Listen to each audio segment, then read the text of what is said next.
Ja, dann lass uns den Satzang beginnen.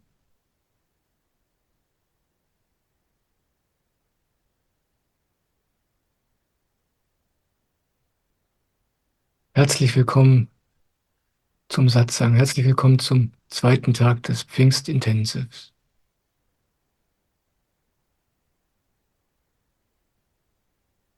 Ich freue mich, dass du da bist, trotz schönem Wetter. Wenn du zum ersten Mal da bist, sage ich, wie in jedem Satzang, ganz kurz in 2 Sätzen, was hier los ist. Ich erzähle hier von meinen Erfahrungen in meinem Leben und wenn du möchtest, kannst du mir Fragen stellen. Das geht über den Chat im YouTube oder im Zoom. Du kannst aber, wenn du möchtest, auch im Zoom direkt mit mir sprechen. Wenn du das möchtest, dann gib einfach ein Handzeichen im Zoom und dann wird sich die Samapita darum kümmern, dass du drankommst. Und das ist eigentlich schon alles. Das machen wir jetzt 1,5 Stunden lang bis um 3:30. Und in der letzten halben Stunde dieses Intensiv-Satsangs kannst du, wenn du möchtest, zusammen mit mir und allen anderen, die mitmachen, meditieren. Wir werden die Samapan-Meditation machen. Falls du die noch nicht kennst, das ist gar kein Problem. Ich werde, bevor wir damit beginnen, darüber sprechen, wie das geht. Es ist ganz einfach und sehr, sehr wohltuend. Und ich lade dich herzlich ein, das kennenzulernen. Und dann um 16 Uhr ist der Satsang und das Intensiv beendet. Ja, das ist eigentlich schon alles. Sag mal, Peter, hast du schon irgendwas, was du mir vorlesen könntest? Ja, Michael, es gibt eine Frage von Katharina. Hallo Katharina, ich freue mich, dass du da bist. Hallo. Lieber Michael, ich habe 2 Fragen. Erste Frage. Mein Partner und ich sind schon einige Jahre zusammen und ich könnte mir gut vorstellen, ihn zu heiraten, aber er hält nicht viel von der Ehe. Ich habe das Gefühl, dass er Angst hat, seine Freiheit zu verlieren. Er fühlt sich schnell eingeengt und möchte immer frei sein. Hast du einen Impuls für mich? Oh, danke. Danke für die Frage. Lieb ihn einfach so, wie er ist. Genieß ihn so, wie er ist.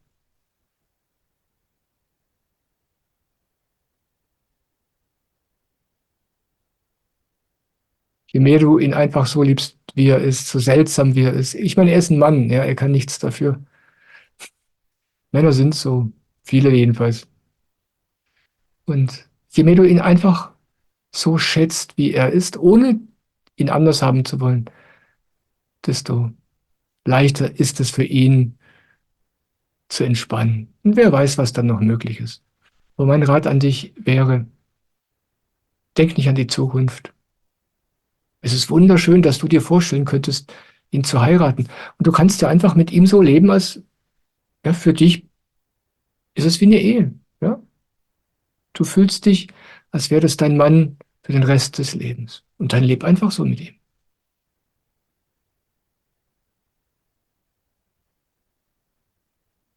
Da ist nichts verkehrt.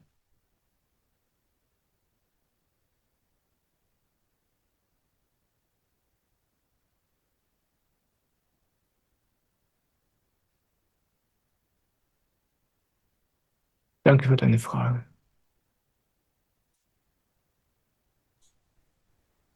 Momentan gibt es keine weiteren Fragen. Danke, Sarah Peter. Dann möchte ich was vorlesen,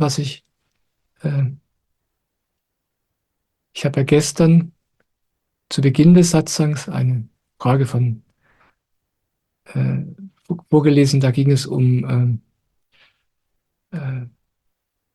worum ging es denn da? Ich vergesse immer gleich alles. Es ging darum, um diese Faulheit und um diese Trägheit und was man damit machen kann. Und mein Rat war, das einfach zuzulassen, das nicht weghaben zu wollen. Ja, normalerweise glauben wir, wenn ich mich so fühle, muss ich das irgendwie kontrollieren. Ich muss es irgendwie wegmachen. Denn wenn ich das zulasse, dass ich mich so träg fühle oder so faul oder so antriebslos, dann werde ich hier den ganzen Tag nicht mehr vom Sofa kommen. Ja, und mein Rat war, lass es zu. Lass es einfach zu. Wenn du die Gelegenheit hast und die Zeit dafür und den Raum dafür, das ist wunderbar. Dann gib dem einfach Raum. Sei träge. Aber richtig. Und richtig, damit meine ich, sei dabei bei diesem Gefühl. Ja, bade in diesem Gefühl. Ja. Sei einfach träge. Und tu nichts. Wirklich nichts. Nicht denken.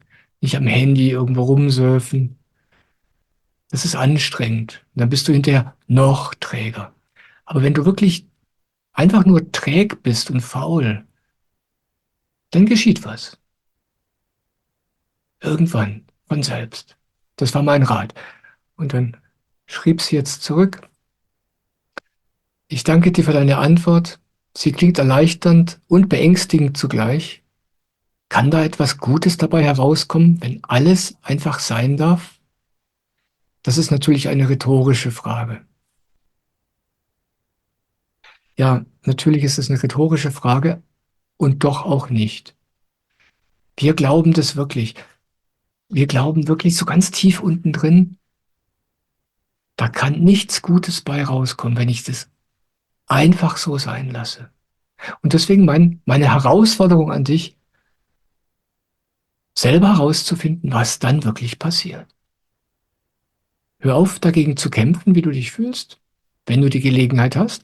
Und diese Feiertage sind dafür ideal. Ja, wahrscheinlich hast du frei, wahrscheinlich musst du nicht arbeiten. Und dann kannst du das endlich mal zulassen. Es ist, als würdest du dann mit der Befindlichkeit, die du im Moment hast, meditieren.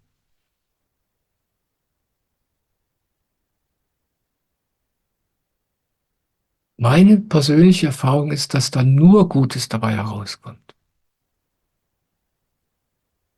Wenn man das, wie es im Moment ist, einfach zulässt, wenn man das kann, wenn man die Gelegenheit dazu hat. Und Teil der Frage von gestern war etwas, was ich nicht vorgelesen habe, das möchte ich heute noch nachholen. Ich habe dein Video-Interview mit Mona gehört und ich bin frustriert, denn ihr redet ständig über das sich einstellende Glücksgefühl. Du sagst immer, bei dir war alles so einfach.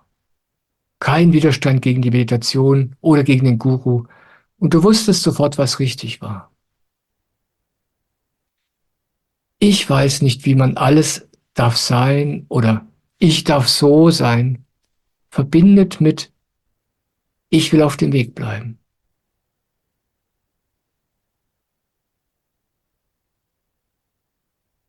Ja, du glaubst, du müsstest dieses auf dem Weg bleiben machen. Das ist eine ganz paradoxe Angelegenheit. Du weißt, du spürst im Inneren, wo es für dich hingeht. Ja? Du hörst mich im Satzang sprechen oder jemand anderen und du bist in totaler Resonanz und du weißt, da geht's für mich hin. Das spürst du einfach. Und dann ist die Frage, wie komme ich da hin? Und die einzige Art und Weise, wie wir es kennen, wie man lebt, ist, sich zu etwas zu zwingen. Aber das funktioniert auf diesem spirituellen Weg nicht. Ankommen bei sich selbst, bei Gott, heißt ankommen. Da, wo man jetzt ist, da ankommen. Und je mehr du versuchst, weiterzukommen, desto weiter weg kommst du von hier. Ist eigentlich logisch. Aber das ist, als würde das gegen alle unsere Instinkte gehen, weil unser Leben lang jeder von uns wollte, dass wir immer irgendwas tun, um irgendwas zu erreichen. Und jetzt kommt da der Michael und sagt, wenn du bei dir ankommen möchtest, wenn du in den Himmel kommen möchtest, lass zu, wie es jetzt ist. Und das ist ein Paradox. Du weißt, wo es für dich hingeht, und jetzt sollst du einfach hier sein, da wo du jetzt gerade bist. und nichts ändern und nicht versuchen, anders zu sein. Und genau das rate ich dir.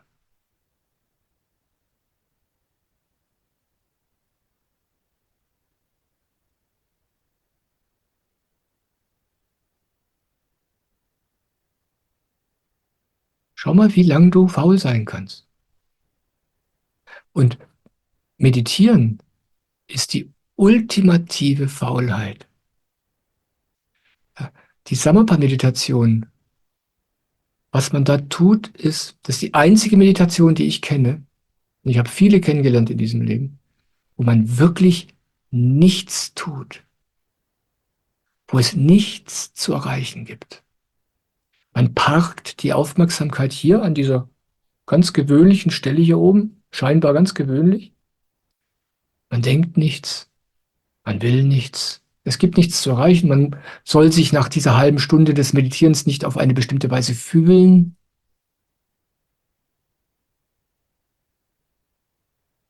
Man kann alles einfach vergessen. Es gibt keine Art, es richtig zu machen. Du kannst ultimativ faul sein für eine halbe Stunde. Und dann merkst du, das ist unerträglich. Wir haben das nie gelernt, nichts tun. Einfach hier sein. Und das kannst du in dieser Meditation üben. Also wenn du träge bist und faul, dann bist du wie geschaffen für diese Meditation. Ja.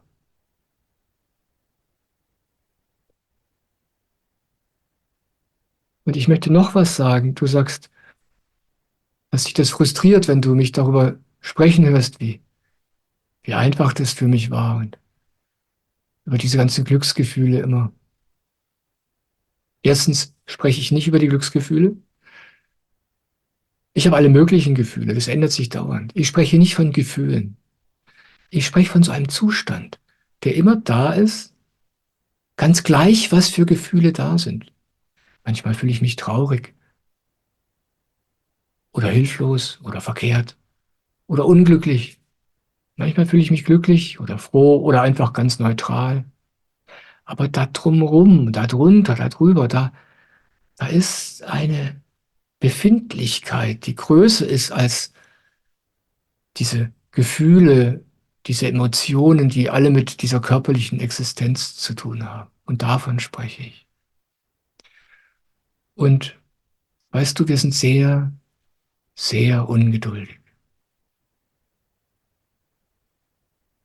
Wir hören jemanden wie Jesus sprechen oder jemanden wie Swamiji oder ich rede davon. Und dann wollen wir es sofort haben. Wir sind da wie kleine Kinder. Wir wollen es sofort haben und wir wollen nichts dafür tun.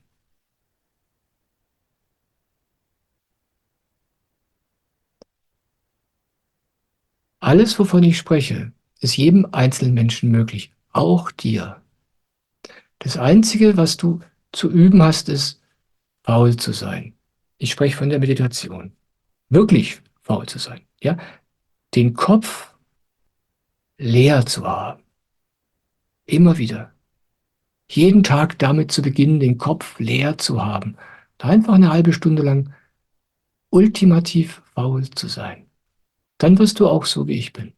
Es ist unvermeidlich. Es passiert von selbst.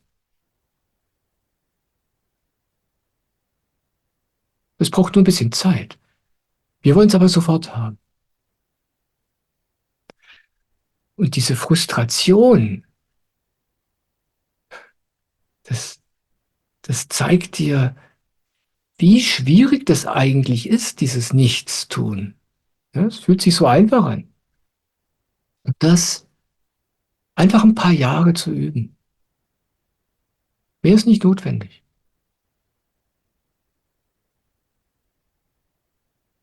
Bei mir ist es auch nicht von heute auf morgen gekommen. Weißt du, wir leben in einer Zeit, wo wir gewöhnt sind, dass alles sofort passiert. Scheinbar sofort. Nichts passiert sofort, aber wir haben so diese Illusion.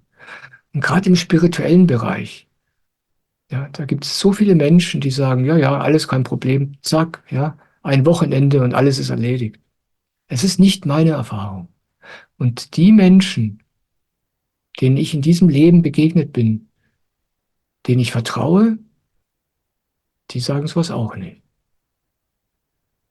Dieses ganze Leben, das du zur Verfügung hast, ist nur dafür da, das zu lernen. Das ist die einzige Aufgabe. Leer zu werden, still zu werden, faul zu werden. Da oben faul. Im Leben passiert alles Mögliche. Ja? Je fauler du da oben wirst, je leerer du da oben wirst, desto mehr passiert im Leben, weil du viel mehr Energie hast. Ja, im Moment wird deine Energie da oben verbraten. Und je leerer du da wirst und je stiller du da wirst, desto aktiver und erfolgreicher wird das Leben, weil da einfach Energie im Überfluss da ist. Aber das braucht ein paar Jahre. Meditiere 10 Jahre, 15, 20, den Rest deines Lebens. Und du wirst da ankommen. Das ist das Einzige, was du wollen musst. Diese Sturheit. Alles andere passiert von selbst. Aber das Meditieren, das muss jeder selber tun.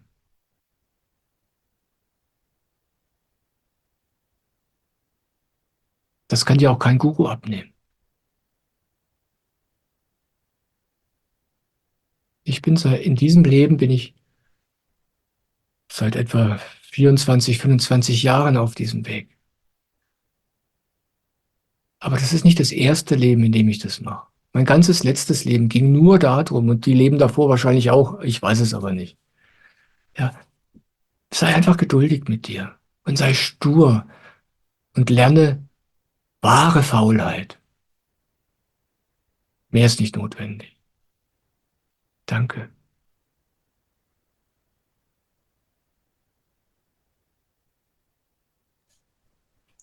Ich lese jetzt die zweite Frage vor von Katharina. Ah, sie hatte ja noch eine zweite Frage. Genau, danke, dass du mich daran erinnerst. Ich hatte das schon längst wieder vergessen. Ja, ich hatte sie auch übersehen. Ja, also hier von Katharina. Ich habe oft negative Gedanken beziehungsweise mache mir Sorgen, dass dies und jenes passieren könnte. Beispielsweise vor einer langen Autofahrt, dass ein Unfall passieren könnte. Macht es wirklich Sinn, seine Aufmerksamkeit dann einfach auf etwas anderes zu lenken, zum Beispiel auf sein Kronenchakra? Geht man dann nicht auf Widerstand mit seinen Gedanken und diese werden dann noch stärker? Oder macht es Sinn, diesen Gedanken freien Lauf zu lassen und einfach das Schreckensszenario zu durchdenken bzw. zu durchfühlen, damit diese Gedanken aufhören? Danke. Liebe Grüße, Katharina. Danke, Katharina. Tolle Frage.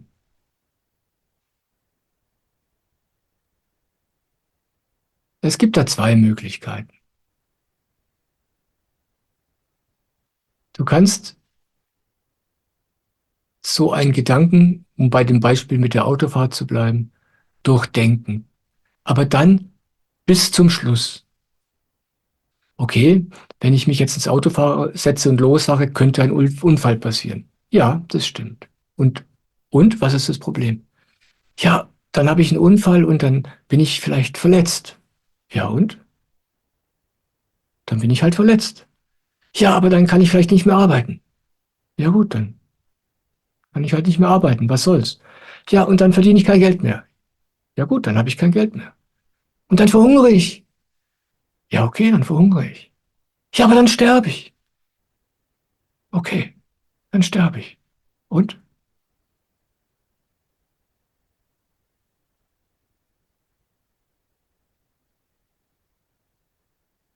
Wenn du dafür bereit bist, einfach loslassen.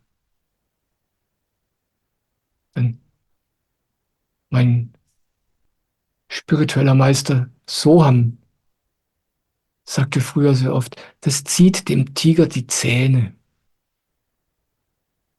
Wenn du zu allem bereit bist, was der da oben an fiktiven Bedrohungen erfindet,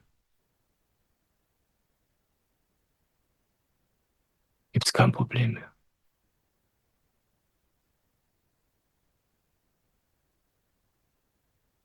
Aber das andere, was man tun kann, und das empfehle ich dir, ist die Gedanken zu ignorieren. Also es geht nicht darum, gegen sie zu kämpfen. Das macht es nur schlimmer. Ja, wenn du anfängst, mit den Gedanken zu diskutieren oder sie in deinem Kopf zu widerlegen oder zum Beispiel zu denken, ja, ich brauche ja gar keine Angst zu haben, ich habe ein gutes Auto oder ich brauche keine Angst zu haben, weil heute nicht so viel Verkehr ist. Das nützt alles nichts, weil es ist wie so ein Ping-Pong-Spiel. Es geht immer weiter, ewig, ewig weiter. Ja. Sobald du den Gedanken auch nur ein bisschen Aufmerksamkeit gibst, geht's ewig weiter. Es hat kein Ende. Aber sich von den Gedanken einfach abwenden, überhaupt nicht auf sie zu achten, sondern stattdessen die Aufmerksamkeit dorthin zu lenken, wo es still ist. Und das ist hier oben. Das ist, ja, jeder von uns hat im Körper eingebaut einen Stillepunkt. Das ist das Kronenchakra. Ja, dieser Punkt ist verbunden mit der ewigen Stille Gottes. Und wenn du mit der Aufmerksamkeit dorthin gehst, dann wird es still. Dann musst du die Gedanken natürlich loslassen. Und die Gedanken sagen, wir sind aber wichtig, wir sind unglaublich wichtig. Ja, und alles in dir fühlt, die sind wichtig.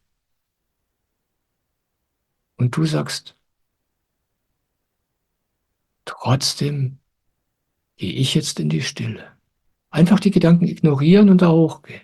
Sich einfach umdrehen und in eine andere Richtung schauen. Auch das ist Loslassen. Ja. Man fühlt diese Dringlichkeit, diese Wichtigkeit und die loszulassen und sich stattdessen auszuruhen. Da oben. Das fühlt sich erstmal ganz verkehrt an. Ich kann dir sagen, dass dabei nur Gutes rauskommt.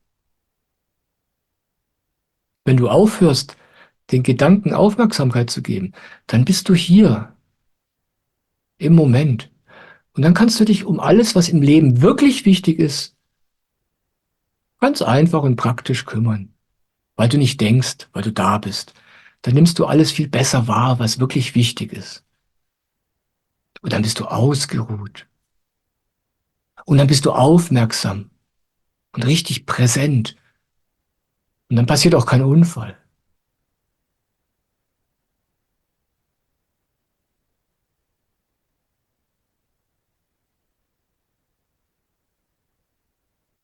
Aber wenn ich dir das sage, nützt es nichts. Keiner nimmt dir das Risiko ab, es selber rauszufinden. Das Einzige, was wirklich nutzt, ist deine eigene Erfahrung. Probier es einfach aus.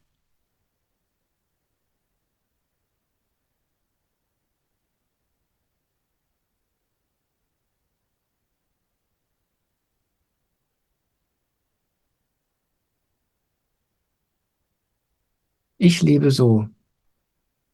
Sobald mir bewusst wird, dass ich einem Gedanken Aufmerksamkeit gebe, wende ich mich sofort ab und gehe mit meiner Aufmerksamkeit hier hoch. Ich merke es nicht immer, aber sobald ich es merke, wende ich mich ab. Jesus hat es vorgemacht. Als Jesus lebte, da gab es diese moderne Sprache natürlich nicht. Das Wort Gedanken beispielsweise gab es damals nicht. Es gab kein Wort wie Gedanken für diese innere Stimme, die wir alle da oben haben, dieses Irrenhaus. Jesus nannte es den Teufel. Ja, diese Stimme in uns, die uns alles Mögliche erzählt. Das nannte er den Teufel. Und er hatte das auch, wie alle Menschen, hatte auch er diese Stimme im Kopf. Und er hat den Menschen erzählt, was er macht in so einem Fall. Und da gibt es dieses Beispiel, Jesus steht auf dem Dach des Tempels und der Teufel sagt zu ihm, wirf dich hinab. Ja. Nichts kann dir geschehen, du bist Gottes Sohn, die Engel werden dich auffangen. Das haben ihm seine Gedanken gesagt. Ja. Und was hat er gemacht? Er hat gesagt, scher dich hinter mich, Teufel. Das ist ein Bild. Ja. Hinter mich heißt, Er dreht sich um, er wendet sich ab von ihm, sodass die Gedanken hinter ihm sind. Er schaut in die entgegengesetzte Richtung. Er wendet sich ab von den Gedanken und schaut in die andere Richtung. Und wie gesagt, vor 2000 Jahren gab es dieses Wort nicht. Ja? Die Menschen um Jesus kannten das Wort Gedanken nicht. Die sagten einfach Teufel dazu. Sich abwenden davon. Ohne zu kämpfen, ohne Widerstand, ohne ein Ding draus zu machen. Ganz still, ganz einfach abwenden. Mehr nicht. Und das immer wieder, immer wieder, immer wieder. Jede Minute, jede Stunde. Jahrelang.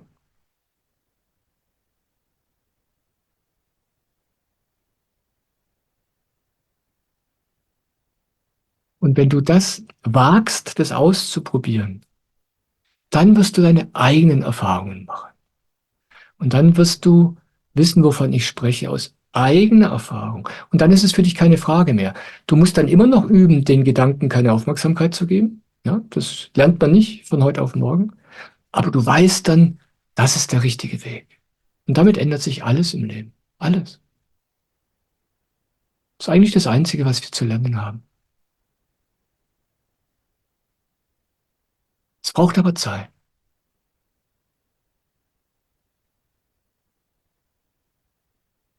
Und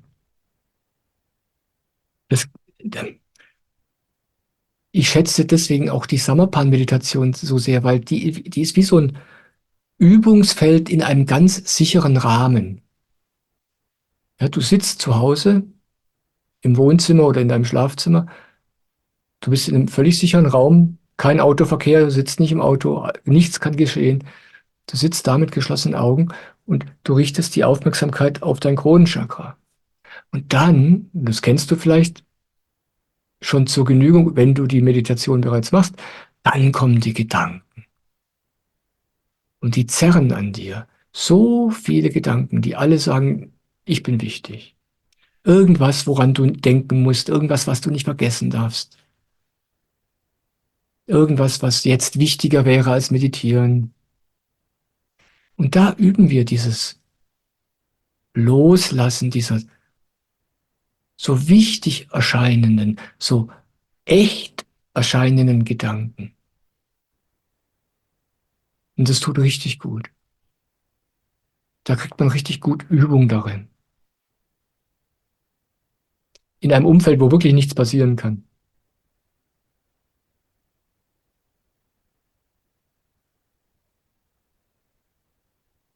Danke für deine Frage. Die berührt wirklich den Kern des Lebens. Das ist eigentlich das eine Geheimnis des Lebens, obwohl keiner weiß, wie wichtig das ist. Wenn du das lernst, den Gedanken keine Wichtigkeit mehr zu geben und stattdessen in der Stille zu ruhen, dann wird dein Leben sich vollkommen verändern. Und alles, wovon Jesus spricht oder Swamiji spricht oder ich spreche, wird alles in deinem Leben Einzug halten. Einfach so. Es ist unglaublich.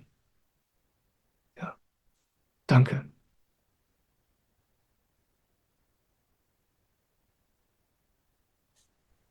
Ich habe hier eine Frage von Mike. Hallo Mike, schön, dass du wieder da bist. Ich freue mich. Hallo Michael, du bist gestern schon auf meine Frage zu meiner Trennung eingegangen. Ich durfte dir schon zu mehreren Beziehungsthemen schreiben.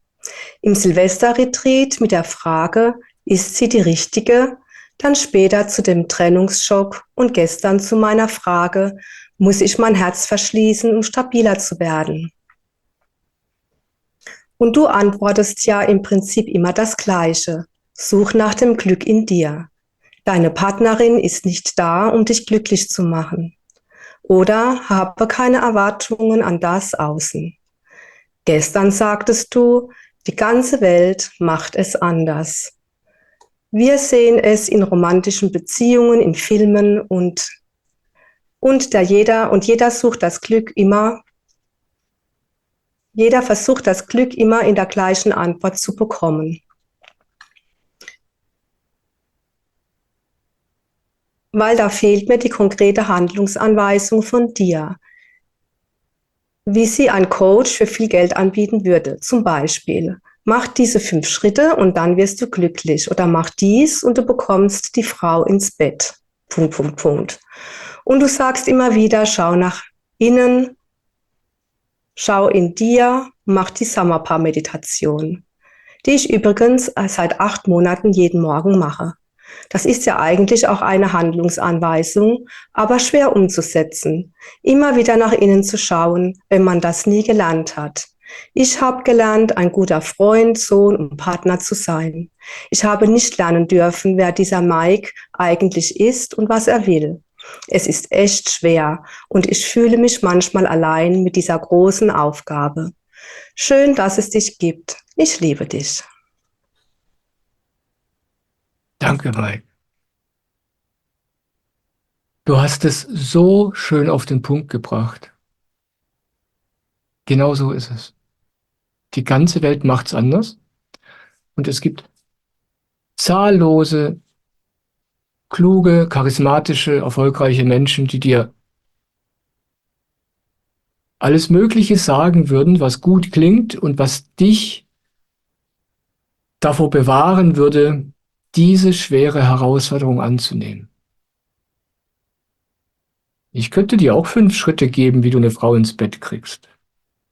Ich gebe sie dir aber nicht, weil ich weiß, dass du danach auch nicht glücklicher bist als jetzt.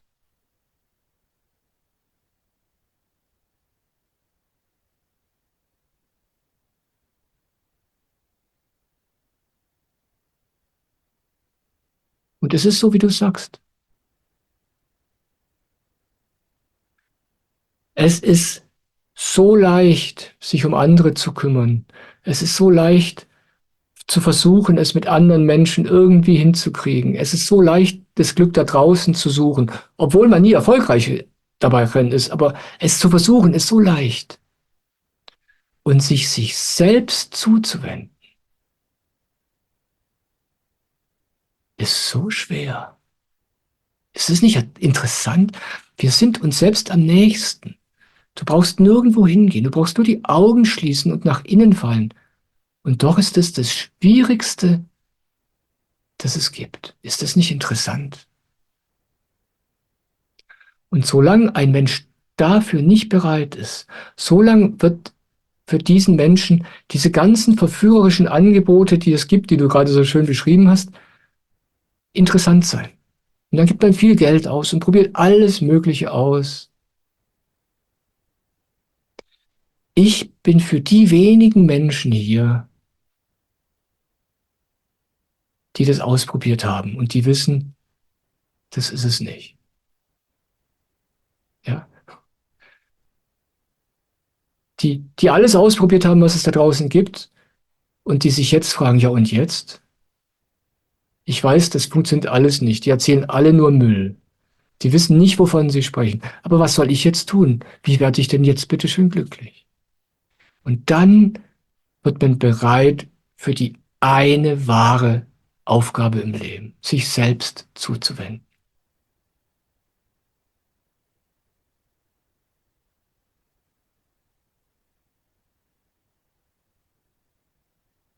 Ja, und deswegen bin ich hier. Und deswegen gibt es die Samapan-Meditation. Und das ist alles ganz leicht.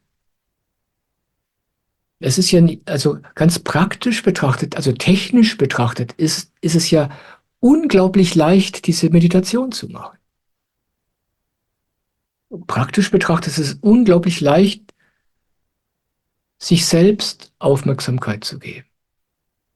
Das Einzige, was uns davon abhält, ist, dass es sich so unglaublich seltsam, verkehrt und unangenehm anfühlt, weil alles in dir in die andere Richtung zieht.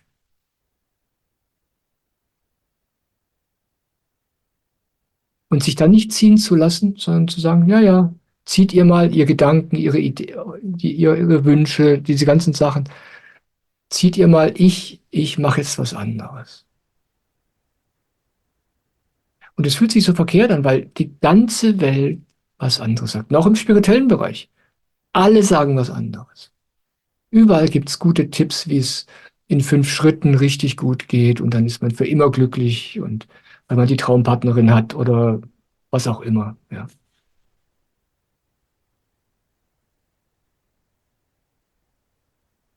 Und es sind alles Sackgassen. Und das weiß auch jeder.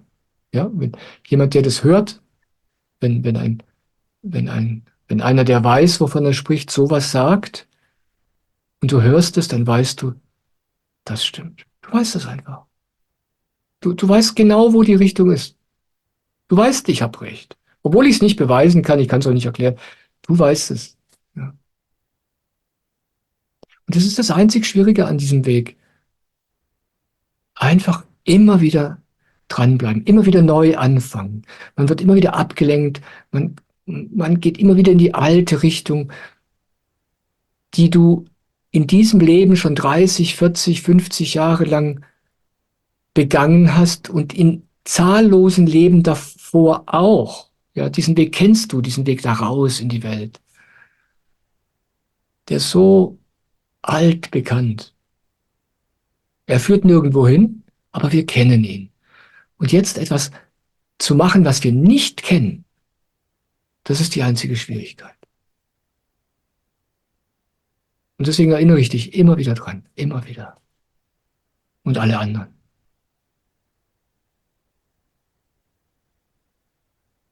Deswegen ist es auch so wichtig, dass man Kontakt mit einem Menschen hat, der schon dort ist. Man kann es ja nicht erklären. Man kann es nicht beweisen. Aber wenn einer von dort drüben, so will ich es jetzt mal ausdrücken, zu dir spricht, dann spürst du, ah, das ist es. Ich weiß es. In dem Moment weißt du, was wirklich funktioniert. Und dann vergisst du es wieder. Das ist völlig normal. Aber du bleibst dran, Jahr für Jahr. Und dann wird es immer leichter und immer klarer. Und irgendwann gibt es kein Problem mehr. Und ich möchte dir noch was sagen, Mike. Weißt du, an Beziehung ist überhaupt nichts verkehrt. Ich habe auch eine Beziehung. Ja, ich lebe hier mit meiner Frau und ihren 2 Kindern und ich genieße es total und es ist eine große Unterstützung für mich. Es ist nichts verkehrt an Beziehung, es ist nichts verkehrt an der Welt, am Leben. Im Gegenteil, all diese Schwierigkeiten, denen du dort begegnest, helfen dir auf deinem einen wahren Weg. Das Einzige, was wir wissen müssen, ist,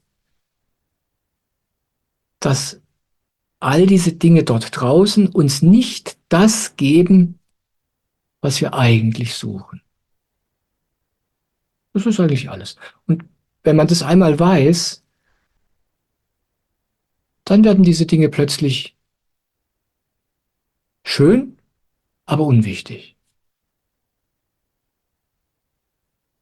Ja, danke. Ich freue mich, dass du da bist.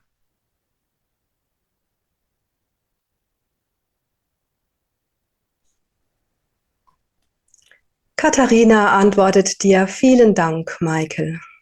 Ah, so gerne. So gern. Danke für deine Fragen, Katharina. Dann habe ich eine Frage von Eliane. Hallo, Lieber, Ma Eliane. lieber Michael, welchen Umgang empfiehlst du bei körperlichen Beschwerden wie Schmerzen und Erschöpfung? Ich danke dir, Eliane. Ich danke dir für die Frage.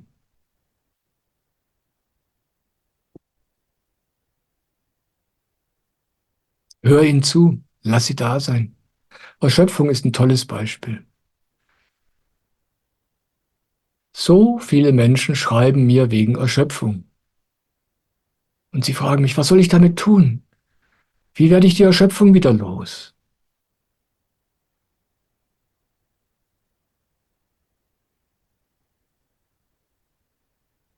Es ist so. Ich werde dir auf beide Gefühle antworten. Ich fange mal mit der Erschöpfung an.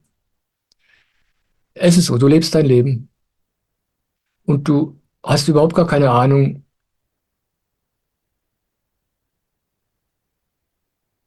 wann es Zeit ist, auszuruhen. Weil wir in dieser Welt sehr unempfindsam geworden sind. Wir gehen also ständig über unser Limit und wir merken es überhaupt nicht. Und so leben wir. Jahrelang, jahrelang. Und irgendwann werden wir müde. Aber wir ignorieren das und wir machen weiter. Wir laugen uns aus und dann werden wir erschöpft. Die Erschöpfung ist ein Zeichen dafür, dass die Batterie da drin, die Speicher komplett leer sind. Und wir ignorieren es immer noch. Wir wollen weiterrennen. Und dann fragen wir, was soll ich mit dieser Erschöpfung machen? Und ich sage dir einfach, hör ihr zu. Ja, fühl sie. Fühl dich erschöpft. Deswegen sagte ich auch gestern zu der Fragestellerin, zu der ich gerade eben anfangs im Satzang nochmal gesprochen habe, erlaube diese Faulheit. Die ist nicht umsonst da. Ja, die hat was zu sagen. Erlaube diese Erschöpfung. Wenn du dieser Erschöpfung Raum gibst, wenn du das wirklich tust, zwingt dich das dazu, innezuhalten. Wir haben Angst davor, weil wir wissen genau, wenn ich das tue, wenn ich diese Erschöpfung jetzt erlaube, hier zu sein, das fühlt sich an, als könnte man dann keinen Finger mehr rühren. Und so ist es wirklich. Lass dir von dieser Erschöpfung den Weg zeigen, ja, wie du sie wieder los wirst. Sei erschöpft. Ruh dich aus. Halt an. Wahrscheinlich musst du zur Arbeit gehen, jeden Tag. Klar, wir haben unser praktisches Leben, das bleibt nicht einfach stehen. Aber wir alle haben in unserem Leben überall große Bereiche, wo wir Gestaltungsfreiheit haben. Und die Erschöpfung wird, wenn du die zulässt, wird dir die Erschöpfung zeigen, wo du überall Energie verschwendest. Dann gehst du zur Arbeit, aber sobald du nicht mehr arbeiten musst, halt inne, ruh aus. Lass den Fernseher aus, ruh stattdessen aus. Schau nicht aufs Handy, ruh stattdessen aus. Red nicht ständig mit anderen Leuten, sei stattdessen still. Mach nicht ständig Pläne, um dies und jenes und sonst was zu machen. Zieh dich zurück, ruh dich aus, damit du die Erschöpfung spüren kannst. Das ist mein Rat, wenn es um Erschöpfung geht. Wenn du beginnst, dich erschöpft zu fühlen, heißt das normalerweise, dass du schon lange, lange, lange Zeit über deine Grenzen gegangen bist. Und deswegen dauert es auch lange, lange Zeit, bis die Batterien sich ganz allmählich wieder aufgefüllt haben. Ich habe es gerade so eine Zeit hinter mir. Ich habe natürlich gelernt, sehr empfindsam zu sein, aber alles ist relativ. Ja? Und ich habe vor einem Jahr mit diesen Videos begonnen. Das ist viel Arbeit, aber auch verbunden mit unglaublich viel Freude. Und ich habe da erst das richtige Maß finden müssen, was mir möglich ist, damit ich bei Kräften bleibe.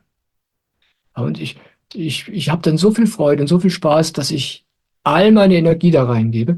Und jetzt, ich weiß nicht, vor 2 Monaten oder so, begann eine Zeit, wo ich gemerkt habe, ich kann jetzt nichts tun. Ich kann nichts tun. Ja, und davor habe ich jede Woche 2 Videos gemacht und manchmal noch einen Satzang. Und plötzlich begann eine Zeit, da konnte ich nichts mehr tun. Und dann habe ich das einfach zugelassen. Und es war eine Herausforderung, auch für mich, ja, dem dann treu zu sein, darauf zu hören. Und jetzt, 2 Monate später, wo ich jeden Tag das Gefühl hatte, ich bin unendlich langsam und kriege fast nichts auf die Reihe. Jetzt ganz allmählich, ganz, ganz langsam. Da kommt jetzt wieder richtig frische Energie. Ganz langsam, ganz zart.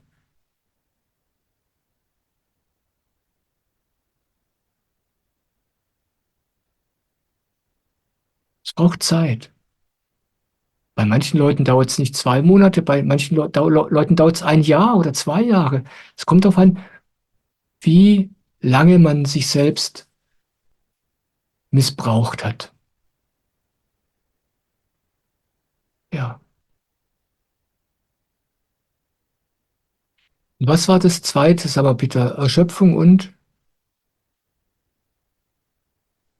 Körperliche Beschwerden. ja, körperliche Beschwerden. Bei körperlichen Beschwerden mache ich es so, dass ich mich einfach so gut ich kann um sie kümmere. Ich möchte sie nicht weghaben, ich möchte mich drum kümmern. Schmerzen zum Beispiel.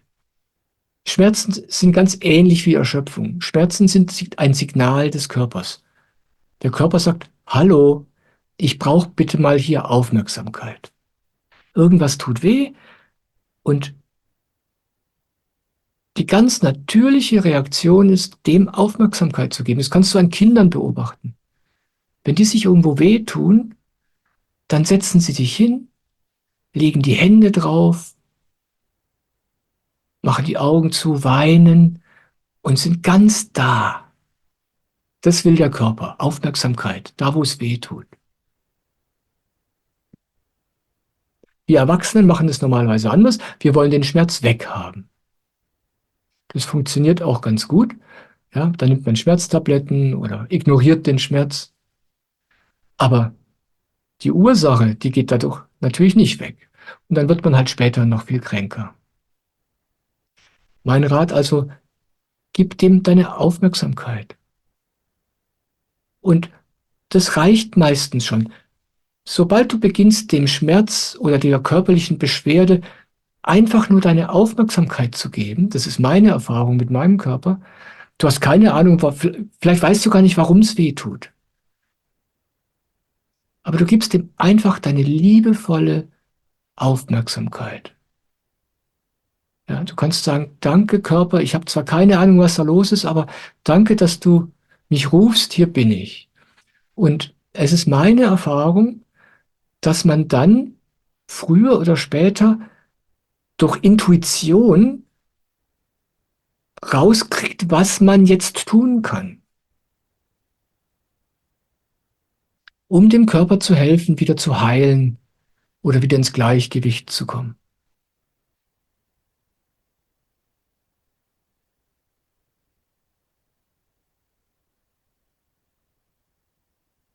Ich empfehle dir also genau das Gleiche wie bei der Erschöpfung, eine positive, liebevolle, offene Herangehensweise. Ah, Schmerz, okay, komm her, was willst du mir sagen?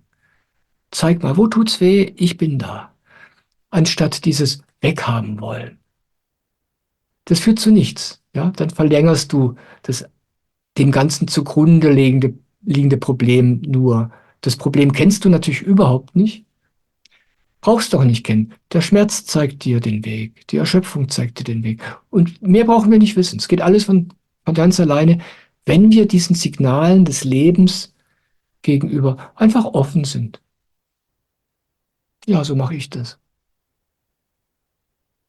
Manchmal ich habe sehr empfindsame Zähne. Mein ganzer Körper ist sehr empfindlich. Und das ist toll, weil ich dadurch so viel lerne. Und ich habe relativ empfindliche Zähne und manchmal habe ich richtig Zahnweh. Und früher war ich dann öfter mal beim Zahnarzt und weil ich gucken, und er sagte dann auch, da ist nichts. Ja. Und dann habe ich gelernt, diesem Schmerz einfach meine Aufmerksamkeit zu geben. Ungeteilt. Sobald es irgendwo weh tut, gehe ich damit meine Aufmerksamkeit hin. Beim Essen, beim Zähneputzen. Und dann ein paar Tage später ist der Schmerz weg.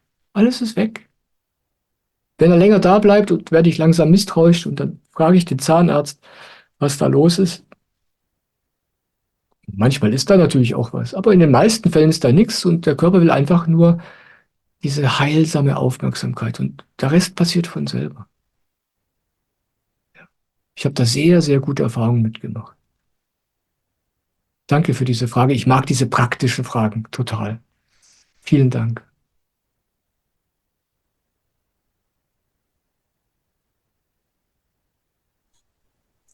Momentan sind keine weiteren Fragen da. Danke, Samapita. Ich habe gestern... Hallo Michael, ich hätte eine Frage. Okay. Wer bist du denn? Christopher, Hallo, Christopher. Grüß dich. hallo, hallo.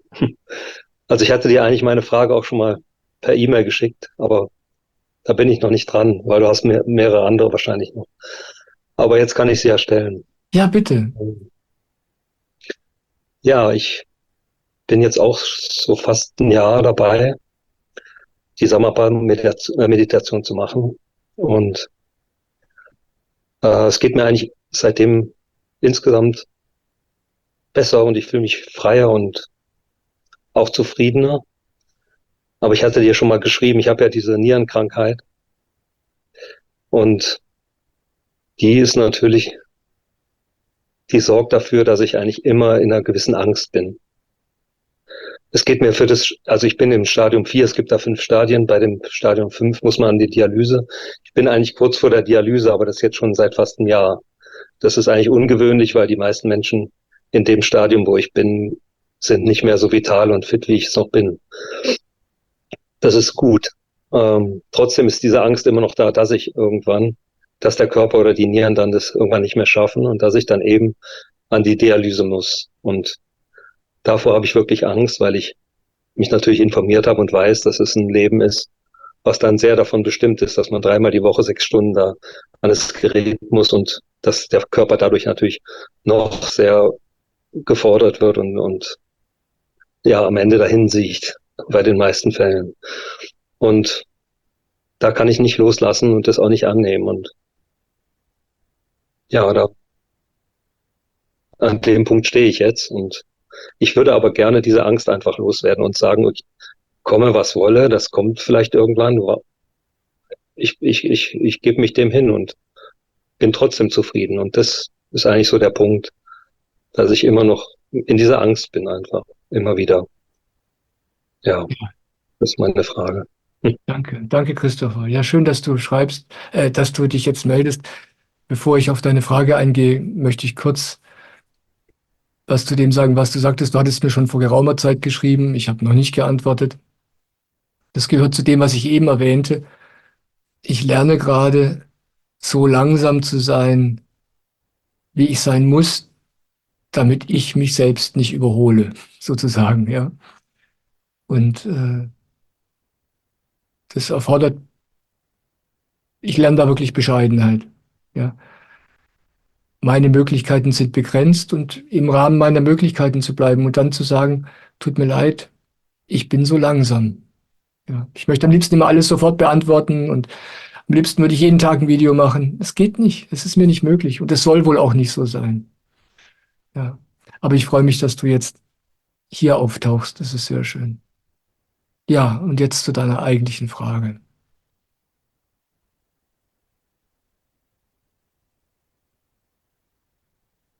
Ich möchte dich gerne daran erinnern, warum du in diesem Leben bist.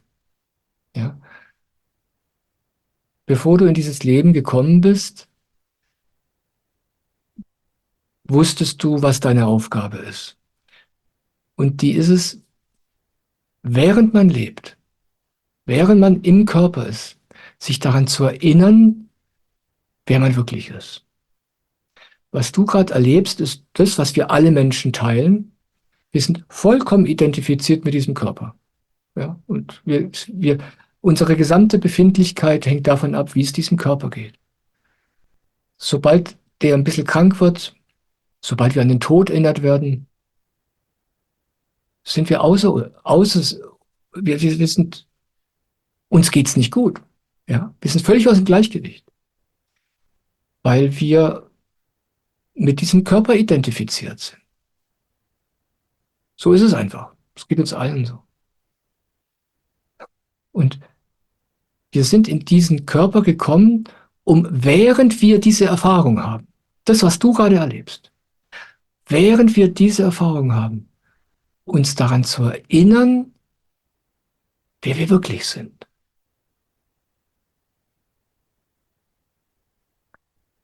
Und das geschieht, indem wir genau solche Dinge erleben, wie du sie jetzt gerade erlebst. Du kommst in eine Situation, die für dich ausweglos ist. Du siehst, was kommt. Ja? Du bist zumindest überzeugt davon, du wüsstest, was kommt. Du hast keine Ahnung, was kommt, aber so fühlt sich's an. Ja? Und das Leben zwingt dich zu lernen, loszulassen. Ja? Deine Hoffnungen, was du von diesem Leben erwartet hast, wie du dir dein Leben vorgestellt hast, das Leben zwingt dich dazu, das loszulassen. Nicht, weil du böse bist, nicht als Strafe, sondern als Hilfe. Und bei jedem Menschen sieht die Hilfe anders aus. Jeder Mensch ist anders gestrickt. Aber auf die eine oder andere Weise kommen wir an den Punkt, wo wir merken, ich bin machtlos. Ich bin vollkommen machtlos. Du fragst, wie du diese Angst los wirst. Es ist die Angst, die dir diesen Weg zeigen wird. Ja, ich sagte ja, ich erinnere dich an das, weswegen du in diesem Leben bist. Aber wir haben das natürlich vollkommen vergessen. Ja, das ist auch normal so. Ja, die meisten Menschen wissen überhaupt nicht, wovon ich spreche. Und das ist normal. Ja? Aber durch das, was du erlebst, durch dein Erleben, bekommst du die Hilfe, die du brauchst. Lade die Angst ein, näher zu kommen. Ich weiß, das ist viel verlangt. Ja, es fühlt sich so an, als würde die Angst einen verzehren oder vernichten.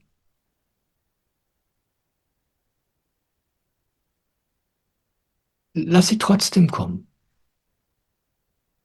In Momenten, wo es dir möglich ist. Ja, es geht nicht immer, aber du weißt, es gibt Momente, da geht es.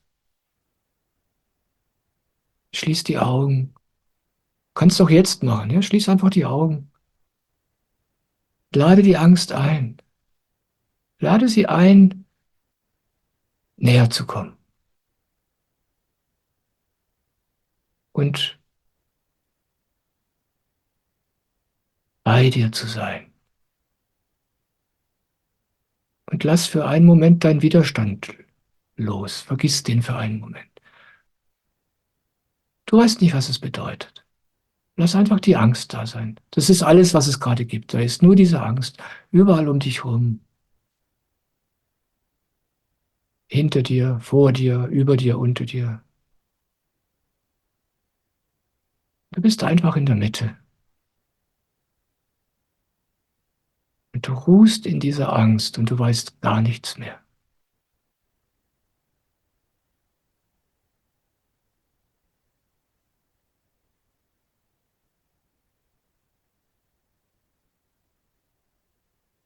Wie ist das?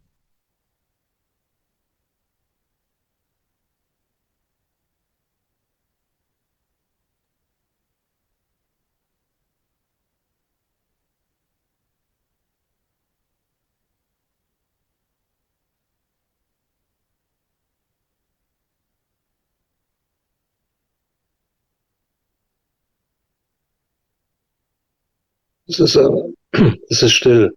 Es ist Ja, wie, ich bin in einem Kreis, alles drumherum, ja, es um mich ist herum still. ist alles still. Ja, es Also es verzehrt kommt jetzt uns auch in kein dir. Gedanke. Es kommt kein einziger Gedanke. Ja, da führt dich die Angst hin, Christopher.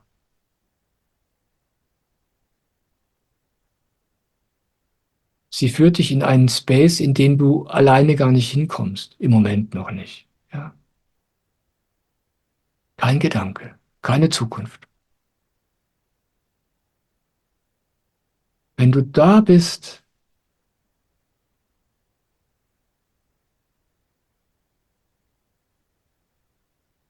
jetzt in diesem Moment gibt es da ein Problem? Nee, es gibt Ja, keins. Es gibt kein Problem.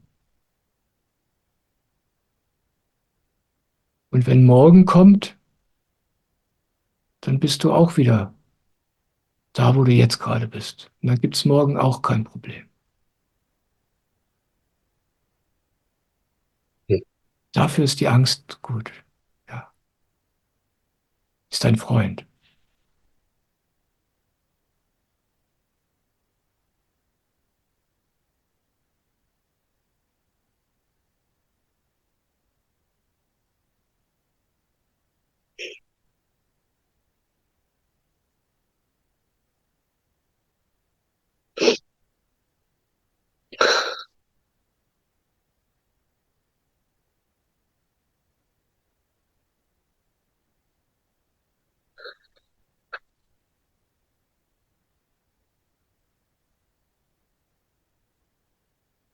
Du kannst hier bleiben. Und wenn du wieder in diese Gedanken gerätst, dann eilt die Angst dir wieder zu Hilfe und hilft dir wieder hierher zurückzukommen, da wo du jetzt gerade bist.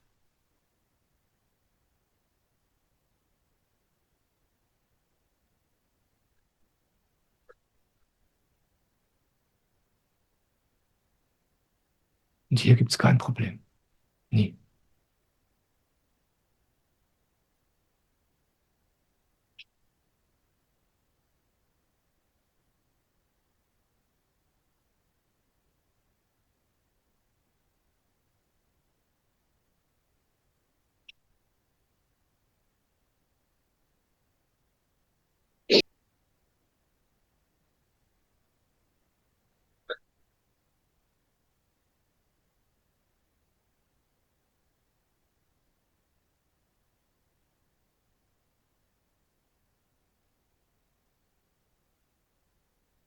Danke dir. Ich danke dir, Christopher. Vielen, vielen Dank.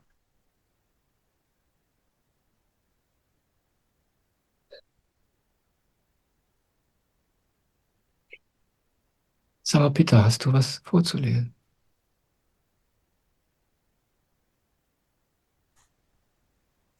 Irene bedankt sich bei Christopher für seine Frage. Sie tut ihr gut und sie bedankt sich auch bei dir.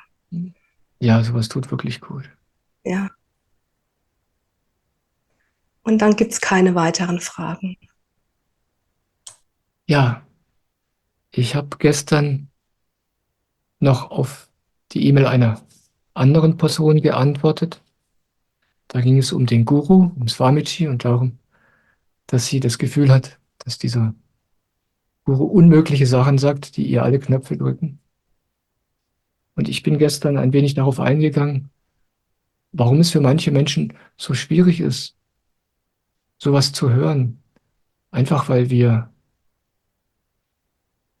in unserer Kindheit die Götter, die wir damals hatten, unsere Eltern, als sehr, sehr negativ und traumatisch erlebt haben.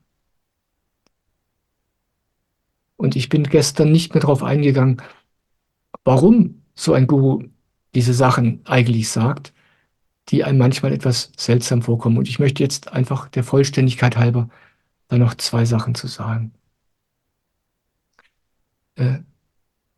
Sie schreibt da, Swamiji sagt, wenn wir ihn nicht glücklich machen, dann kann er uns nichts geben. Und sie schreibt, er sagt auch, wir sollen ihn als Gott ansehen.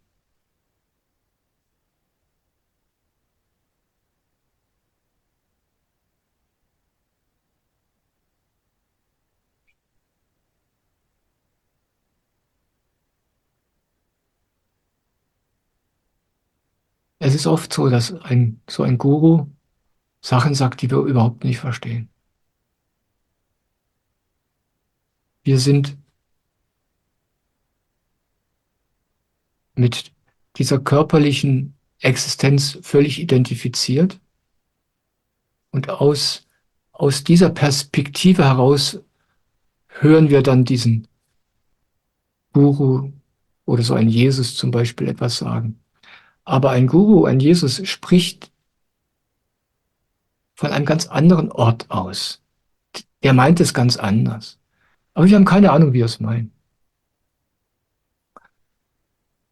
Wir als normale Menschen sind es gewöhnt, dass alle Leute irgendwas von uns wollen. Sobald irgendeiner den Mund aufmacht, wissen wir, der will was von mir.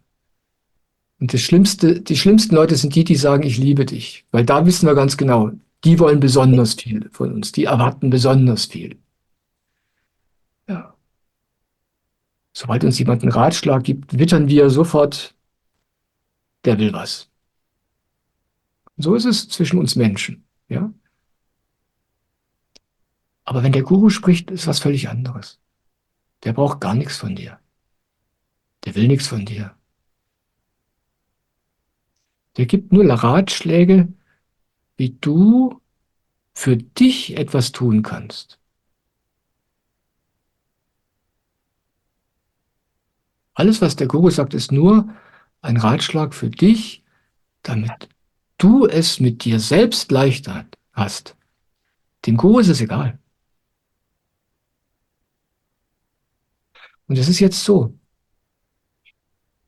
Wir sprachen ja vorhin schon darüber, dass wir als Menschen überhaupt nicht, wir haben keine eigene Erfahrung davon, wer wir wirklich sind, von diesem Inneren. Wir haben keine eigene Erfahrung normalerweise. Aber wenn wir in Berührung mit einem Menschen kommen, der dort lebt, der so ist, wie beispielsweise ein Jesus, der überhaupt nicht mehr mit seinem Körper identifiziert ist, der sozusagen in diesem Gottes-Space lebt. Wenn wir mit so einem Menschen in Berührung kommen, dann können wir es plötzlich selber spüren. Wenn wir diesem Menschen gegenüber offen sind. Das ist das Entscheidende, diese Offenheit. Das kennst du aus der Schule. Ja? Es gibt Lehrer, die mag man. Oder man liebt sie. Und von denen lernt man alles. Und dann gibt es Lehrer, die hasst man. Die drücken einem die Knöpfe. Vor denen hat man Angst. Vielleicht ist es ein viel besserer Lehrer als der erste Lehrer. Aber wir sind nicht offen. Und wir lernen nichts. Und so ist es mit dem Guru auch. Und dann gibt der Guru oft Empfehlungen, um dir zu helfen, für das, was durch ihn durchkommt, offen zu sein.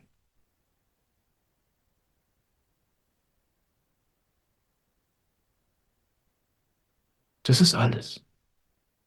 Und wenn du offen bist, dann ergießt sich Gott in dich von selbst. Da gibt es da gar keine Arbeit mehr. Aber diese Offenheit, die kann man ja nicht machen. Die muss irgendwie entstehen. Das geschieht durch Beten, das geschieht durch Meditieren und durch Geduld.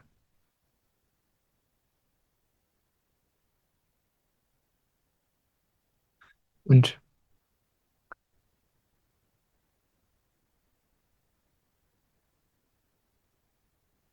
wenn du jemanden liebst, dann möchtest du ihn glücklich machen. Ja, das kennst du vielleicht von deiner Beziehung. Du verliebst dich und du tust alles, um diesen Menschen glücklich zu machen, weil es dich glücklich macht, weil es gut für dich ist. Du bist offen und du bist das pulsierende Leben.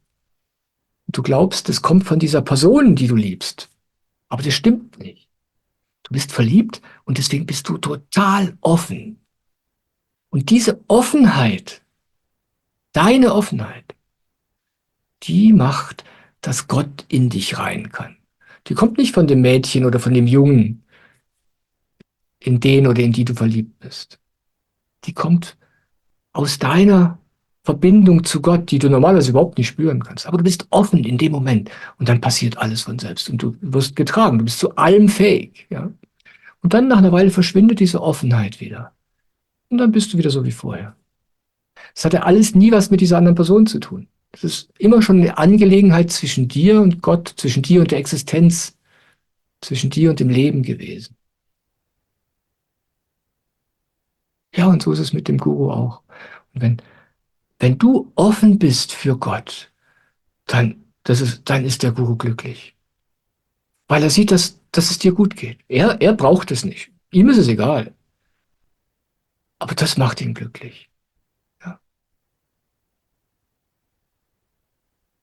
Und Swamiji sagt, seh mich als Gott. Warum sagt er so was Komisches? Wir denken, was soll denn das? Ja? Wieso sagt dieser Typ da, ich soll ihn als Gott ansehen? Ja? Für einen normalen westlichen Menschen klingt es höchst suspekt. Aber das hat eben damit zu tun, was ich eben erklärt habe. Da ist irgendwas an so einem Menschen, an so einem Menschen wie Jesus zum Beispiel, was es uns erlaubt, selbst die Erfahrung von Gott zu machen, diese unglaubliche Verbindung, wenn wir offen sind. Aber wenn wir diesen anderen Menschen als Menschen wahrnehmen, als Freund, als Kumpel oder als Mann, der komisch aussieht oder der auf eine Art redet, die mir nicht passt, dann werde ich mich verschließen. Das passiert zwischen Mann und Frau. Ja, am Anfang kennst du den anderen Menschen nicht. Du siehst nicht den Menschen, du bist einfach verliebt und offen. Du siehst sozusagen Gott, ohne dass du das weißt. Und da hat der andere Mensch keine Fehler, nichts. Du bist vollkommen offen und alles, was du siehst, ist gut und schön und du bist einfach glücklich. Und du bist glücklich nicht wegen dem anderen Menschen, du bist glücklich wegen deiner eigenen Offenheit. Aber dann nach und nach lernt man den anderen besser kennen und dann wird der zum Menschen. Diese Seele, dieser Gott, der da vor dir stand, wird menschlich. Plötzlich merkst du, die hat ja Mundgeruch. Oder sie sagt manchmal dumme Sachen. Oder sie tritt dir auf den Fuß, macht irgendwas, was dir nicht passt. Und dann siehst du diese Person als Mensch, immer mehr Mensch. Und dann verschwindet die gesamte Magie. Und das Gleiche passiert mit dem Guru. Wenn du den Guru als Menschen erlebst, bist du nicht offen. Dann ist es einfach ein Idiot wie jeder andere. Aber wenn du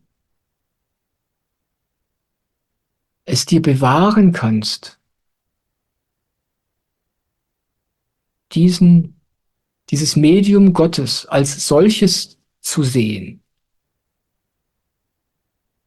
dann bleibst du weiter offen. Und dann hast du die Verbindung zu Gott mit Hilfe dieses Mediums, weil der einfach in deinem Leben ist.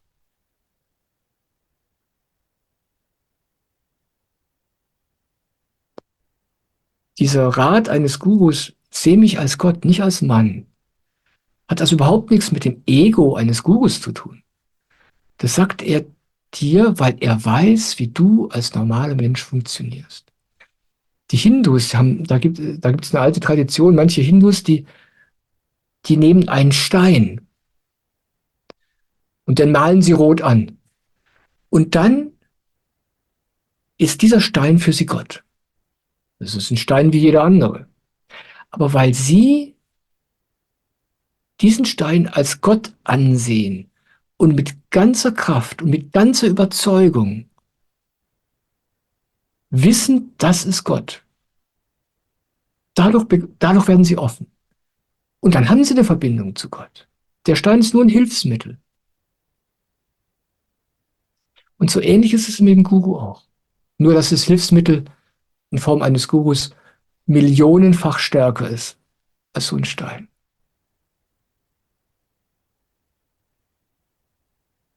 Ja, aus dieser Richtung kommen die Ratschläge eines Gurus. Und normalerweise missverstehen wir Menschen das. Das ist schade. Ja, das wollte ich einfach dazu noch ergänzen. Ich bin sehr, sehr gesegnet in diesem Leben, weil aus Gründen, die ich nicht verstehe, mir das nie passiert ist. Ich bin jetzt im Mai, vor genau 24 Jahren, bin ich zu meinem spirituellen Meister Soham gestoßen. In einem kleinen, vollkommen überfüllten Satsang-Raum in München damals. Und ab dem Tag war ich bei ihm. Und Soham ist äußerlich betrachtet ein ganz normaler Mann. Ein seltsamer Vogel. Macht alle möglichen unmöglichen Sachen. Ja. Wenn man möchte, wenn man ihn als Mann sehen will, findet man alles Mögliche, was man nicht mag, woran man sich aufhängen kann, weswegen man streiten könnte, weswegen man einen Grund fände, auf diesen Idioten nicht zu hören. Aber wenn man auf das hört, was da durchkommt, auf die Energie, dann hat man Gott vor sich. Und ich empfinde es als das eine große Geschenk in meinem Leben, dass ich diesem Medium Gottes nahe gekommen bin, ganz nah. Ab dem Tag, wo ich zu ihm kam, vor 24 Jahren, war ich bei ihm. Jeden Tag. Jetzt seit 4 Jahren, bin ich nicht mehr jeden Tag da, weil er nicht mehr rumreist, aber im Innern bin ich immer bei ihm. Und ich war die ganze Zeit bei ihm. Ich habe für ihn gearbeitet. Bin mit ihm von Stadt zu Stadt gezogen. Ich habe ihn erlebt im Alltag. Ich habe ihn erlebt, wie er als Mensch ist. Aber ich habe das immer ignorieren können. Ich habe es nicht ignoriert. Ich habe es einfach nicht wahrgenommen, weil ich diese Verbindung zu dem hatte, was da tatsächlich durch ihn strömt. Ich habe einfach immer nur auf dieses Guru-Element geachtet, auf diesen Gott, auf diese Energie, die mit dem Menschen, der da vor mir steht, in Wirklichkeit gar nichts zu tun hat. Und das hat mein Leben verändert. Bis heute. Weil ich aus irgendwelchen Gründen, die ich nicht verstehe, das ist das Geschenk meines Lebens, dafür offen geblieben bin. Ich habe mich nicht verschlossen. Ich hab erlebt, zahllose Mal erlebt, wie die Leute diesem Medium Gottes nahe kommen und wenn sie dann eine bestimmte Nähe erreicht haben, dann sehen sie den Menschen und dann sind sie wieder weg. Das ist mir nicht geschehen. Und das ist der große Segen in meinem Leben. Das war mit Jesus für mich genauso. Nur 10-fach vergrößert. Ja, ich wollte einfach nochmal das zum Anlass nehmen, über Gurus zu sprechen, weil das für uns im Westen so eine seltsame Angelegenheit ist, weil wir hier in unserer Kultur keine lebendigen Beispiele dafür haben. Wir haben keine lebendigen Heiligen, denen wir begegnen können. In Indien ist es anders. Da gibt es natürlich auch jede Menge Idioten, aber es gibt auch echte. Und das haben wir hier schon seit langer Zeit nicht mehr. Und deswegen, wenn dann so einer daherkommt, denken wir, da kann was nicht stimmen. Und deswegen teile ich darüber gerne meine Erfahrung. Ja. Sag mal, Peter, hast du noch was vorzulesen? Wir haben noch 8 Minuten, bevor ich dann über die Meditation sprechen möchte. Momentan gibt es keine Fragen. Ja, dann ich habe noch eine E-Mail, die ich vorlesen kann.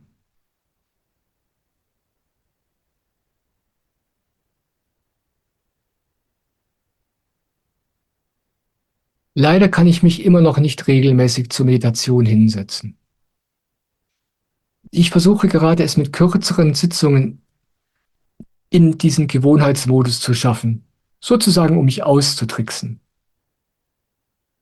Seit meinem Aufwachen bei Samarpan, das ist Soham, der früher Samarpan hieß, hat mich die Stille nie ganz verlassen. Manchmal zieht es mich in die Stille und ich kann einfach so lange still sein. Wenn ich mich morgens hinsetze, zu meditieren, ist es noch schwierig. Ach, das ist eine tolle E-Mail. Danke. Zunächst mal möchte ich dich auf eine Sache hinweisen.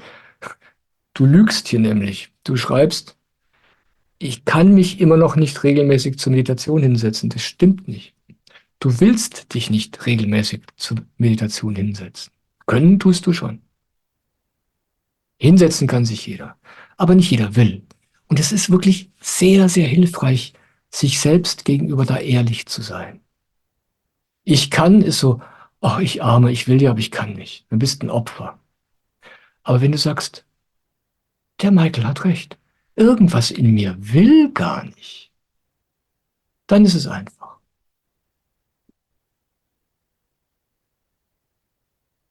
Und das ist das eine,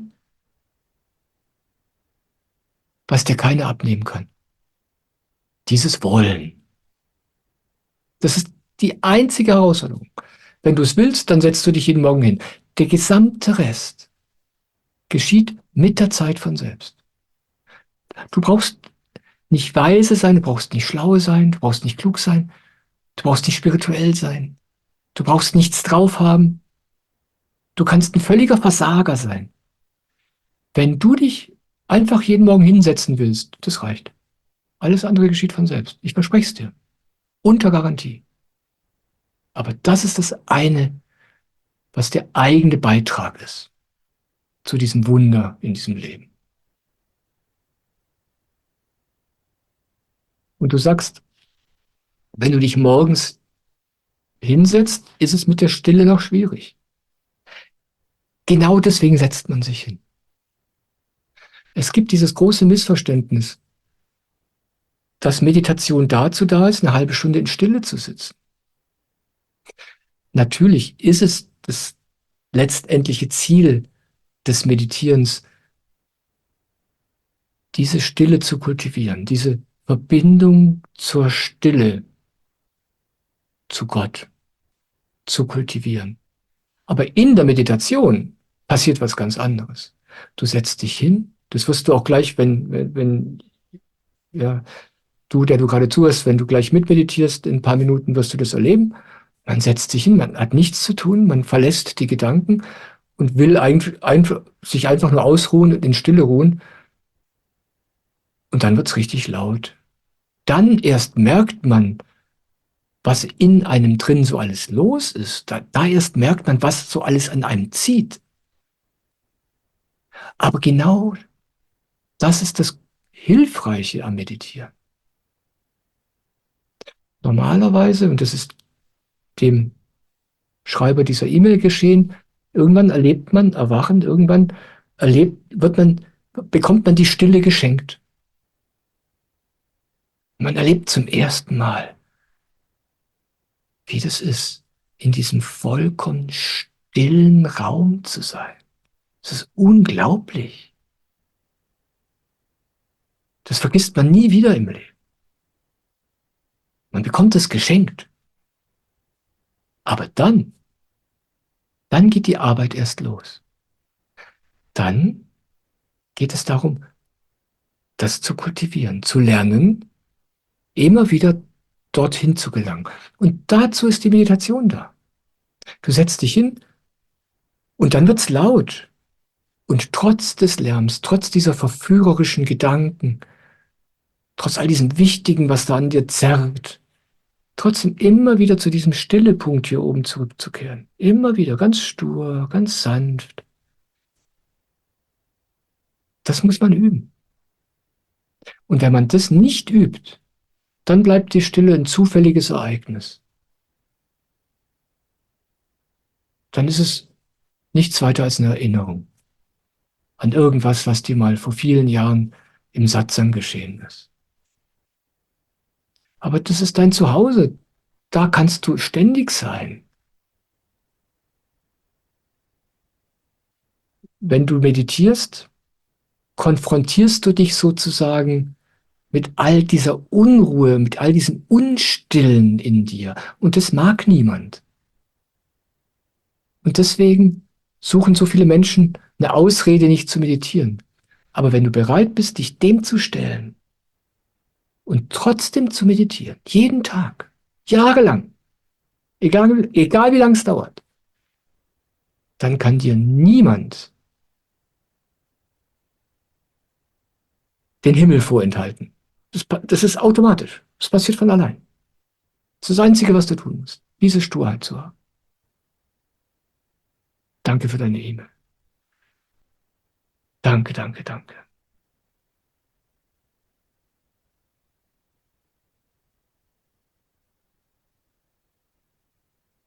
So, es ist jetzt 5 Minuten vor 3:30. Um 3:30 möchte ich beginnen mit allen, die es möchten, zu meditieren, eine halbe Stunde lang bis um 4. Und ich möchte jetzt noch ein paar Worte dazu sagen, wie das überhaupt geht, für diejenigen, die neu sind bei der Samarpan-Meditation. Und eines klang gerade eben in meiner Antwort an die E-Mail eben schon an und auch vorher schon in diesem Satz. Es geht nicht darum, dass du während dieser halben Stunde etwas Bestimmtes erreichst. Es geht nicht darum, dass es dir gelingt, still zu werden. Was wir in dieser Meditation machen, ist eine ganz einfache, simple Sache. Du nimmst deine Aufmerksamkeit, deine innere Aufmerksamkeit und richtest sie hier oben auf diesen Punkt, ganz oben auf dem Schädel. Die Inder nennen das Kronenchakra. Ich erlebe das als so eine Art Ruhepol im Körper, die Verbindung zur Stille.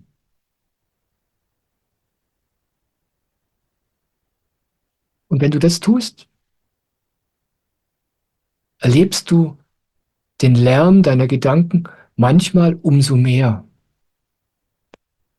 Und dann trotzdem die Aufmerksamkeit nicht bei den Gedanken zu haben, sondern hier oben, immer wieder hier oben. Nicht mit den Gedanken kämpfen, nicht mit den Störungen kämpfen, auch wenn der Körper muckt auf, dann juckt's, irgendwas zwickt. Dann kommen wieder Gedanken. Und das immer wieder gehen lassen, sich davon nicht beeindrucken lassen, einfach das sein lassen und immer wieder mit der Aufmerksamkeit hier hochkommen. Das ist das eine, was wir tun. Es ist also kein Kampf. Das ist einfach ein immer wieder sich da hinsetzen, wo man sitzen möchte. Nämlich hier. Und praktisch geht es ganz leicht. Du setzt dich irgendwo hin, wo du es bequem hast. Im Schneidersitz ist eine feine Sache, weil dann das Basischakra, das Gesäß, Verbindung zum Boden hat. Das ist eine hilfreiche Sache. Wenn dir das nicht möglich ist, wenn du lieber auf dem Stuhl sitzt, dann hab die Füße, am besten die nackten Füße auf dem Boden, dann ist das deine Verbindung zum Boden. Das ist sehr, sehr hilfreich. Ich empfinde es als sehr hilfreich, wenn die Wirbelsäule frei ist, also nicht angelehnt. Aber wenn es dir nicht möglich ist, wenn du lieber angelehnt sitzt, ist es auch okay.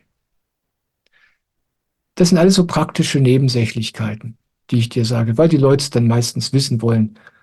Aber das eine Wichtige an dieser Meditation ist einfach, wo wir unsere Aufmerksamkeit haben. Der ganze Rest, diese ganzen praktischen Sachen drumherum, sind zweitrangig. Du brauchst daraus kein Problem machen. Mach es einfach so, wie es für dich angenehm und möglich ist. Das ist alles. Das ist keine große Geschichte. Das ist alles nicht ernst. Swamiji, dieser indische Guru, der diese Meditation aus dem Himalaya zu uns bringt, der sagt, meditiere, als wäre es dein Hobby. Du machst es, weil es Spaß macht, weil es gut tut, einfach da zu ruhen. Es geht um nichts. Du musst es nicht richtig machen. Ja. Und zu Beginn der Meditation nimmst du einfach deine flache Hand, legst sie da oben drauf, da oben auf deinen Schädel, und dann wird mit dieser Hand so, macht man 3 Kreisbewegungen im Uhrzeigersinn. Dadurch wird diese Stelle dort oben aktiviert und dann nimmt man die Hand wieder ganz langsam runter. Und jetzt spürt man diese Stelle dort oben, wo die Hand eben noch lag, besonders gut. Und dann bleibst du mit deiner Aufmerksamkeit einfach bei dieser Stelle. Und dann sagt man ein ganz kurzes Mantra. Wenn du möchtest, kannst du das mitsprechen. Das heißt das Seelenmantra. Das geht ganz einfach. Ich bin eine heilige Seele. Ich bin eine reine Seele. Das ist eigentlich schon alles. Wenn du das Mantra schon kennst und auf Hindi sprechen möchtest, geht es auch. Aber jetzt hier für Menschen, die es noch nicht kennen, sage ich es immer auf Deutsch. Main ek pavitra atma hum. Main ek shuddha atma hum. So geht es auf Hindi. Ja, dann sagen wir also dieses Mantra. Ich sage es 3-mal vor. Wenn du möchtest, kannst du es 3-mal nachsagen. Und dann sitzen wir einfach bis um 16 Uhr, eine halbe Stunde, mit geschlossenen Augen da. Und ruhen mit unserer Aufmerksamkeit da oben, so gut wir eben können. Das ist alles. Wenn du diese Meditation ausprobieren möchtest, empfehle ich dir, sie 45 Tage lang auszuprobieren. Das ist die Zeit, die man braucht, um ein Gefühl dafür zu bekommen, was da wirklich passiert. Und wenn du sie nach 45 Tagen nicht mehr magst, dann lass sie bleiben. Aber die meisten Menschen, die ich kenne, bleiben dabei. Und wenn du sie dann regelmäßig machst, kannst du auch die Menschen, die hier in Deutschland die Samarpan-Meditation offiziell verbreiten, das ist ein Verein im Namen von Swamiji, die machen Einführungen in die Samarpan-Meditation. Das sind kurze Veranstaltungen, die man auch online machen kann. Ganz interessant, macht Spaß, da mitzumachen. Und ich finde es sehr interessant. Ich empfehle dir da einfach irgendwann mal, wenn du magst, mitzumachen. Da erfährt man noch einiges über die Meditation, was sehr interessant und spannend ist. Informationen dazu findest du auf meiner Website, auf der Meditationsseite. Da sind alle Links, alles, was dich dafür interessiert, findest du dort. Ja, und jetzt meditieren wir einfach zusammen. Schließ deine Augen. Nimm deine flache Hand, leg sie auf deinen Kopf und lass die Hand dort oben 3 Kreisbewegungen im Uhrzeigersinn auf deinem Kopf machen.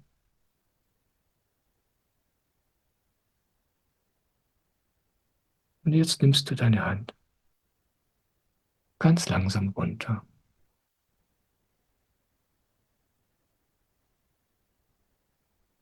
Ich bin eine heilige Seele. Ich bin eine reine Seele.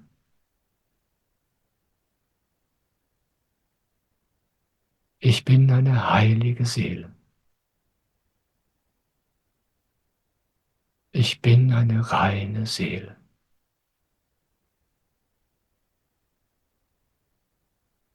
Ich bin eine heilige Seele.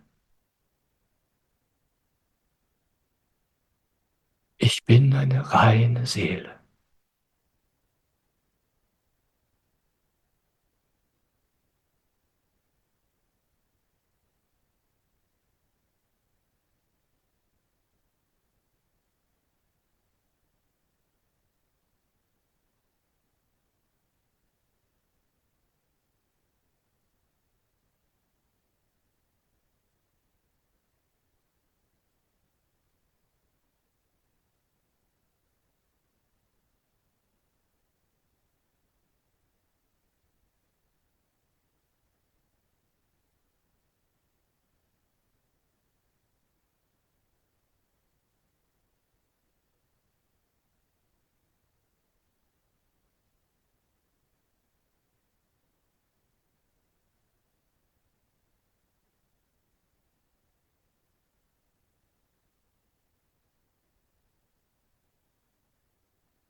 Danke für die Meditation.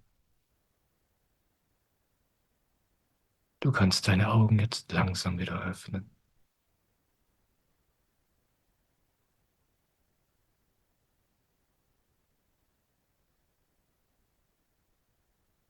Ich danke dir für diese Tage hier über Pfingsten.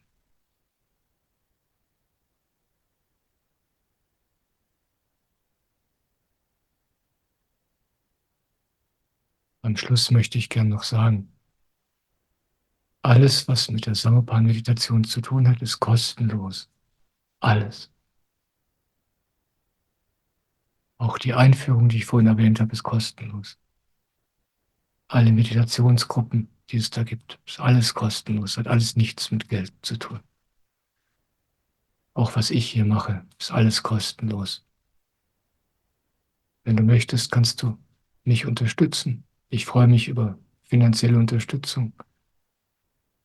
Und wenn du Lust dazu hast, findest du auf meiner Website und auf der Seite Spenden dazu Informationen. Aber das ist alles freiwillig. Nur für die Leute, die Freude daran haben.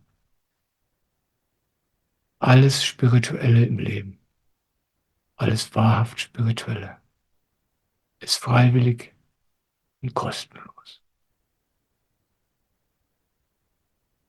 Wenn du gerne Jetzt TV unterstützen möchtest und Devaseto, der unglaubliche Arbeit leistet, findest du auf seiner Website auf Jetzt TV dafür die Informationen, die man dafür braucht. Ich danke dir, dass du da bist.